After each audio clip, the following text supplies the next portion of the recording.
வணக்கம் மக்களே, welcome to the venture show. இன்னைக்கு ஷோவில் நம்ம பார்க்க போகிறது சூட்ஸ் எல்ஏ அப்படின்ற இங்கிலீஷ் வெப் சீரிஸோட ரிவ்யூ. இந்த சீரிஸ் பார்த்தீங்கன்னா ஜியோ ஹாட்ஸ்டார் ஓடிடி ஆப்பில் அவைலபிளாக இருக்குது, தமிழ் டப்பிங்லேயே அவைலபிளாக இருக்குது. இப்போதைக்கு ஒரு எபிசோட்ஸ் தான் ரிலீஸ் பண்ணியிருக்காங்க. இன்னும் அப்கமிங் வீக்ஸில் ரிமைனிங் எபிசோட்ஸ் ரிலீஸ் பண்ணுவாங்க அப்படின்னு சொல்லிட்டு எதிர்பார்க்கலாம். இந்த சீரிஸ் சூட்ஸ் அப்படின்னு சொல்லப்படுற ஃபேமஸான வெப் சீரிஸ் இருக்குல்ல, அதோட ஸ்பின் ஆஃப் அப்படின்னே சொல்லலாம். பட் இதை வந்து நம்ம ஸ்டாண்ட் அலோனாக கூட பார்க்கலாம். ஆக்சுவலாக இந்த சீரிஸ் டெட் பிளாக் அப்படின்னு சொல்லப்படுற ஒரு நபரை மையமாக வச்சு தான் நகருது.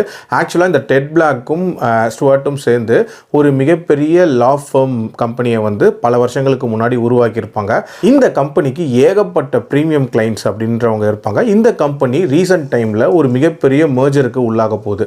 ஸோ அந்த மேர்ஜர் டைமில் என்னென்ன மாதிரியான பிரச்சனைகள் வருது, அண்ட் ஸ்டுவர்ட்டுக்கும் நம்ம டெட்டுக்கும் என்ன மாதிரியான ரிஃப்ட் உருவாகுது, ஆல்சோ அதே ஆஃபீஸில் இருக்கக்கூடிய எரிக்கா அப்படின்ற பொண்ணுக்கும் ரிக் அப்படின்ற ஒரு நபருக்கும் பதவிக்காக நடக்கக்கூடிய போட்டி என்ன, இது மாதிரி நிறைய விஷயங்களை சொல்லக்கூடிய ஒரு சீரிஸாக தான் இப்போதைக்கு காட்டியிருக்காங்க. இந்த சீரிஸில் எனக்கு பிடிச்ச விஷயம் அப்படின்றது, இந்த சீரிஸ் தொடங்கின விதம். அதாவது சில வருஷங்களுக்கு முன்னாடி டெட்டோட வாழ்க்கையில் நடந்தது அப்படின்ற மாதிரி ஒரு ஈவெண்ட்டை காட்டுவாங்க. ஒரு பாம் பிளாஸ்டோட தொடங்கும்.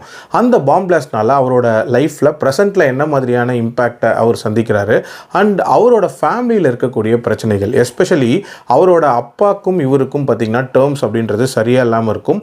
இன்ஃபேக்ட் அவங்க அப்பா சாக கிடப்பார், இருந்தாலும் வந்து இவர் போய் பார்க்க கூட மாட்டார். எதனால் அப்படி இருக்கிறாரு அப்படின்றதுக்கு ஒரு சின்ன ஃப்ளாஷ்பேக் டுவர்ட்ஸ் தென் சொல்லியிருப்பாங்க. அது உண்மையிலே நீட்டாக இருந்துச்சு அப்படின்னே சொல்லலாம். அதே மாதிரி அந்த ஆஃபீஸ் ஆம்பியன்ஸ் அதை ரொம்ப நீட்டாக கிரியேட் பண்ணியிருந்தாங்க. அதே மாதிரி பதவிக்காக ரிக்குக்கும் எரிக்காக்கும் நடக்கக்கூடிய அந்த கேட் அண்ட் மவுஸ் கேம், அது ஓரளவுக்கு இன்ட்ரெஸ்டிங்காக இருந்துச்சு அப்படின்னே சொல்லலாம்.